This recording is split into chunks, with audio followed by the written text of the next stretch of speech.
বন্ধুরা, পাকিস্তানের ওপর আরও একটা সার্জিক্যাল স্ট্রাইক চালানো হয়েছে, যা আবারও গোটা বিশ্বের সামনে ওদের মুখোশ খুলে দিল যে আজকের দিনে দাঁড়িয়ে পাকিস্তানের সেনাবাহিনী ঠিক কতটা শক্তিশালী। একের পর এক দেশ পাকিস্তানের ভেতরে ঢুকে এইভাবে হামলা চালাচ্ছে যেন এটা পাকিস্তান নয়, সিরিয়া বা ইরাকের মতন কোনো দেশ, যার যখন ইচ্ছে হচ্ছে পাকিস্তানে ঢুকে মেরে আসছে। আর ইন্টারেস্টিং বিষয়, এবারের যে সার্জিক্যাল স্ট্রাইক, এটা কিন্তু ভারত করেনি। এই হামলা চালিয়েছে পাকিস্তানের এক প্রতিবেশী মুসলিম দেশ ইরান। হ্যাঁ, ঠিকই শুনেছেন, ইরান আবারও পাকিস্তানের ভেতরে ঢুকে পাকিস্তানকে মেরে এসেছে। অথচ ওদের সেনাবাহিনী এখানে কিন্তু কিছু করতে পারেনি। এর আগেও ইরানের মিলিটারি পাকিস্তানের ওপর ব্যালিস্টিক মিসাইল দ্বারাও অ্যাটাক করেছিল, যাতে আপনারা দেখেছেন, আমি ভিডিও বানিয়েছিলাম যে ওদের একটা মসজিদ সহ পুরো আতঙ্কবাদীদের যে হেডকোয়ার্টার তাকেই কিন্তু ডিস্ট্রয় করে দিয়েছে। আর মানা হচ্ছিল যে বিষয়টা হয়তো এখানেই থেমে গেছে, কিন্তু না, ইরান এই মুহূর্তে থামার মতন মুডে নেই। এই রিপোর্টটা দেখুন।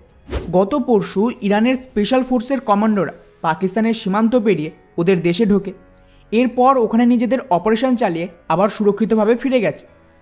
এবার এখানে প্রশ্ন দাঁড়াচ্ছে যে ইরানের তরফ থেকে এই ধরনের অপারেশন চালানোর কারণ কী।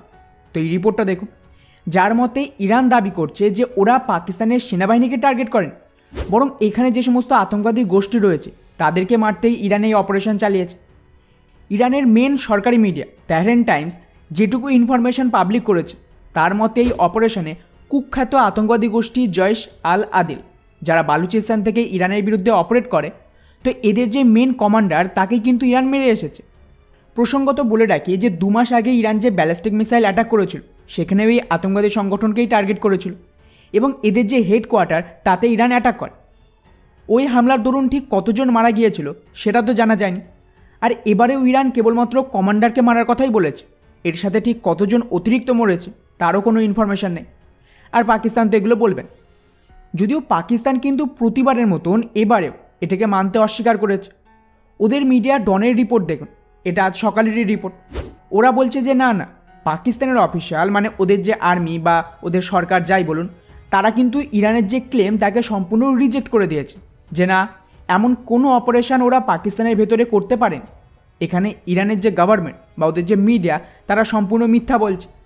হ্যাঁ, একটা ঘটনা ঘটেছে যেখানে ইরান আর পাকিস্তানের সীমান্তে কিছু স্মাগলার অপারেট করছিল, আর ওই যে স্মাগলার তার সাথেই কিন্তু ইরানের যে বর্ডার ফোর্স তার একটা ক্রস বর্ডার ফায়ারিং হয়, আর এটাকেই নাকি ইরান সার্জিক্যাল স্ট্রাইক বলে চালিয়েছে। আর বন্ধুরা, টু বি অনেস্ট, পাকিস্তানের কথা কিন্তু ফেক। আর তার সবচেয়ে বড় প্রমাণ হলো গতবারের হামলা। ওখানে পাকিস্তানের মিলিটারি কি বলেছিল মনে করুন?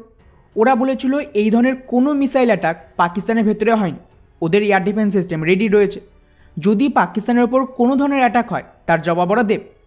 কিন্তু হামলা এতটাই বড় ছিল যে 2-3 দিন পর গিয়ে পাকিস্তানের মিলিটারি স্বীকার করে যে হ্যাঁ, ইরান ওদের ওপর হামলা চালিয়েছে। আর এর বদলা নিতে পাকিস্তানও ইরানের বর্ডারের কাছে কয়েকটা বম্বিং করে। ফলে এই সেম ঘটনা কিন্তু আবারও ঘটেছে। যাই হোক, এবারে আসি আসল কথায়, যে এবার কি ইরান আর পাকিস্তানের মধ্যে কোনো ধরনের লড়াই শুরু হবে এই ইস্যুকে নিয়ে? তো বন্ধুরা, আমার ধারণা যে পাকিস্তান তেমন কিছু করতে পারবে না, কারণ পাকিস্তানের আর্মি 2012 সাল থেকে আমেরিকার মদতে একটা আতঙ্কবাদী গোষ্ঠীকে ইরানের বিরুদ্ধে দাঁড় করিয়েছে। এদের মেন টার্গেটই হলো ইরানকে সবসময় ব্যস্ত রাখা। এটা বেসিক্যালি এক ধরনের একটা সুন্নি মুসলিমদের গ্রুপ, আর যেহেতু ইরান একটা শিয়া মুসলিমদের দেশ, তাই এটা একটা ন্যাচারাল শত্রুতা তৈরি করেছে। কিন্তু হালেই ইসরায়েলের ওপর হামাসের অ্যাটাকের পর যেহেতু ইরানের হাত ছিল, তাই আমেরিকার নির্দেশে পাকিস্তান এখন নিজেদের বর্ডারে ইরানকে ব্যস্ত রাখছে।